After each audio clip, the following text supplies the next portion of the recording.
Hello everyone, welcome back and welcome to the kitchen. Today is really kind of an ugly day out, and that's unfortunate when I have a day off because I really love to be outside. But I decided that means it's a good opportunity to refresh some of my pantry items. So I thought I would take you along with me, since I haven't done that in quite a while. But first, I recently pruned my eldest jade plants here, my wonky looking jades, because I let these grow much too big before I figured out that I need to prune them and do something with them. So from those, I have, I don't know if you can see out there on the window, there, that way on the window, I have several little jade plants. I had a couple I gave away, and hopefully I will have more coming soon. I have these from the cuttings, and then I have a bit less luck with the leaves, but hopefully I'll get a few out of these as well. So we'll see how that goes. It's a nice little side hobby for me. I've become a little bit of a plant mom. Exhibit B here, my avocado sprout. Isn't he lovely? Okay. All right, that's enough of that. To the pantry witching. Okay, so what am I going to make? I need to make some more all-purpose cleaner, which for me is vinegar. And that in itself is not difficult, just some vinegar. I usually do half and half vinegar and water in a spray bottle, and I use it to clean everything. It's a great glass cleaner, it's a great everything cleaner, except possibly any marble countertops. I think granite and marble it's not good for. However, the vinegar smell does get a little bit old sometimes, so I'm trying something new, and I'm going to marinate the vinegar with some citrus herbs and clove and see how that goes. Now, unfortunately, I currently only have one jar that has a plastic lid. You're going to want a plastic lid or something non-metal because the vinegar will corrode the metal, so that's not the best. I mean, I probably could do it with a metal lid, it's just, and I don't know if you can see, but this jar, it's clean, but it still has the sticky from the label, and there's a very easy way to get that off. Olive oil, or probably any oil, but I use olive oil and just scrubby with that. However, I am too lazy for that today, so I'm not going to do it. This is my jar that I have. I'm going to use it. I've already cut up some lemon peel. And what I'm going to do is I'm going to add the lemon peel to my jar. Sorry for the wonky angle. I have no light and my space is so small, but it is what it is, right? And I'm only going to use the peel from one large lemon here because, as said, my jar is small and I have a few other things I want to put in here. I decided on lemon because not only is it great for that nice, clean, fresh smell, it also has its own kind of antibacterial, antimicrobial, right? Properties. But one of my all-time favorite scent mixes as far as essential oils go is lemon and clove. So I'm going to use lemon and clove. Whole cloves, and I'm not going to care too much about how much, because honestly it's one of those things I don't think you can go wrong. I don't think you can have too much of these things.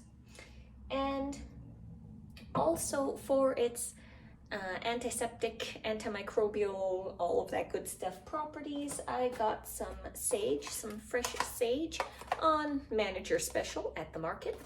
And this is nice and organic, so I said, why not? I don't use fresh herbs all that much. I want to I want to more because I just, ooh, that smells nice. Ooh. I just don't know how is the problem.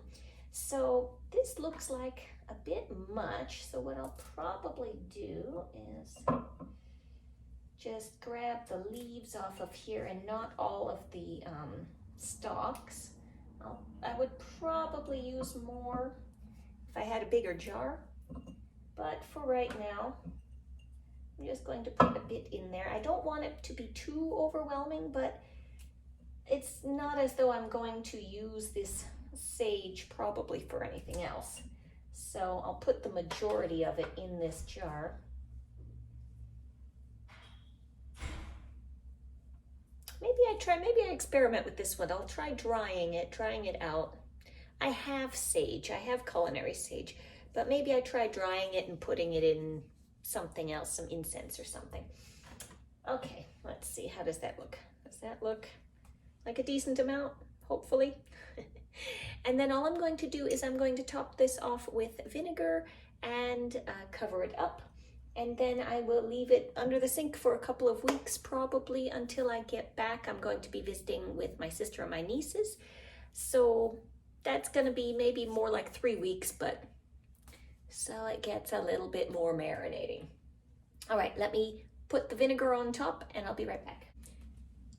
All right, and there it is, all mixed up, and I'm just going to set that aside for a couple of weeks, minimum 2 weeks, and then drain it all out, meaning separate from the ingredients. And I only need about a cup of vinegar, and I will probably dilute that, as said, with water and use it that way. I don't need it necessarily that strong. What this should do for anyone who does not like the strong smell of vinegar, especially for cleaning purposes, is this should take care of that. This should take on now the better scents of the lemon, clove, and sage. It should have additional bacteria fighting properties then, and it should be a good little cleaner. So hopefully help me remember to update you on that when I use this. All right, next up we have Earl Grey tea. This is not my preferred brand of tea. This is just from the local natural grocers down the street. They had it in the bulk bin, nicely priced. I didn't want to wait on my preferred tea, although I may have to at some point anyway, because I belatedly remembered that one of the reasons I like Harney & Sons. It's Harney & Sons tea. I can buy the tea in bulk. I can buy a 1 pound bag, and they have a decaf Earl Grey, which is good for me because I am sensitive to caffeine. I can't do caffeine of any sort after about noon. So it's gonna take me a while to drink my tea if I can't have decaf. But I really wanted my London Fog. So let's see how we're gonna do this. This says it's 3 ounces. Now this is my old Harney & Sons London Fog tin, and it has a little bit of remnants in here from the last homemade batch. That smells so nice. But I don't know, this seems like a lot. This is a 4 ounce tin. So we'll just see how much fits, right? We'll do that. All right, so I've got my trusty bowl here. I've got my tin. I'm gonna just dump out what little is left in the tin. What is that? That looks like, totally just looks like, oh, that's vanilla. That's part of the vanilla bean. Okay. All right. Now let's see how much of this tea we can get into this tin. Because remember, yeah, that's not all gonna fit in there. So I've got about yay much left. So I'm gonna keep that separate. And this, I still have about that much of the tin left before I get to the bottom part of the rim here. And I did that on purpose because what I want to do is I need to add in some lavender. And remember from my other tea video when I made this one with the chamomile and lavender and fennel, which is very tasty, by the way. I love this one. Turned out great. I don't want to do too much lavender. I don't want to overdo it. So let's see how much. Note yet again my highly scientific measuring process here. Just kind of a little of this, a little of that.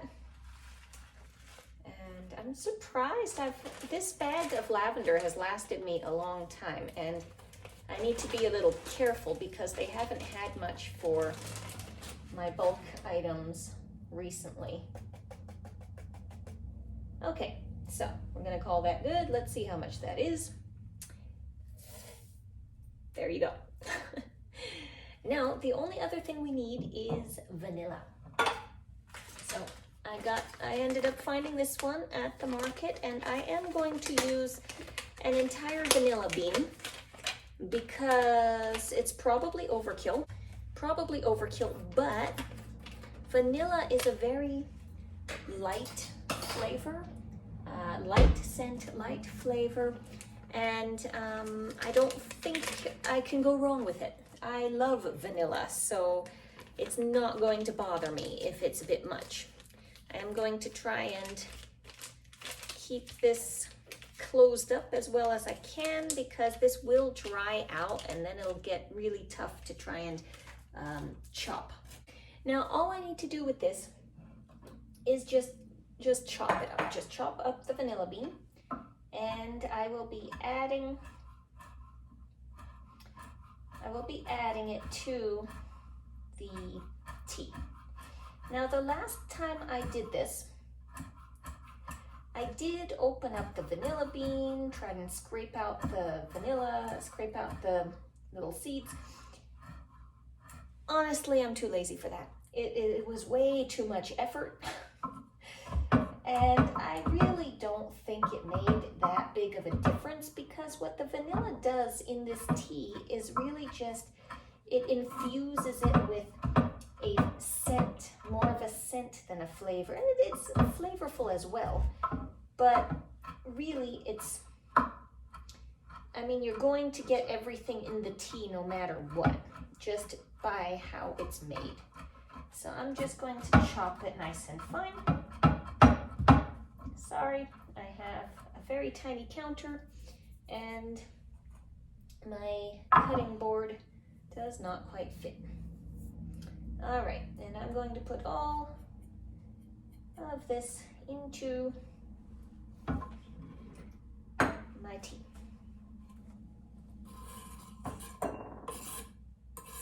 Now, an alternate way of doing this, which I believe I alluded to at some point in the past, is to make either a lavender or a vanilla simple syrup and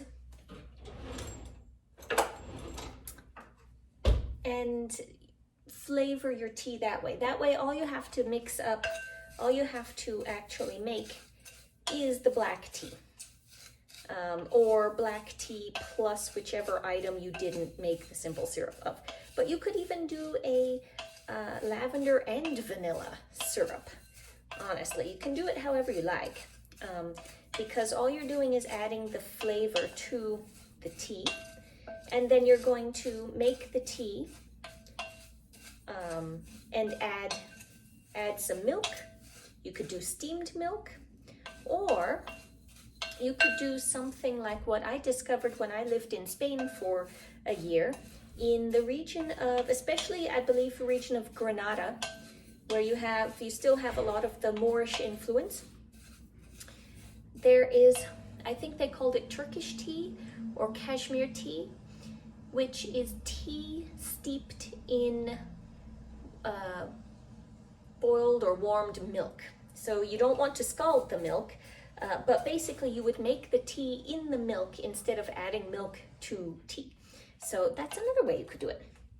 All right, so all I did was just mix it up, make it look pretty, And then I can transfer this back into the tin and let it sit, let it ruminate for a little bit, as long as I can, until I remember, oh hey, I have London fog and I want to make it. But this will taste better after a little bit of time, because you'll be letting the different scents and flavors kind of mix and mingle with each other. A funnel would be a very good option here. See, all these little things we learn when we're trying to do something.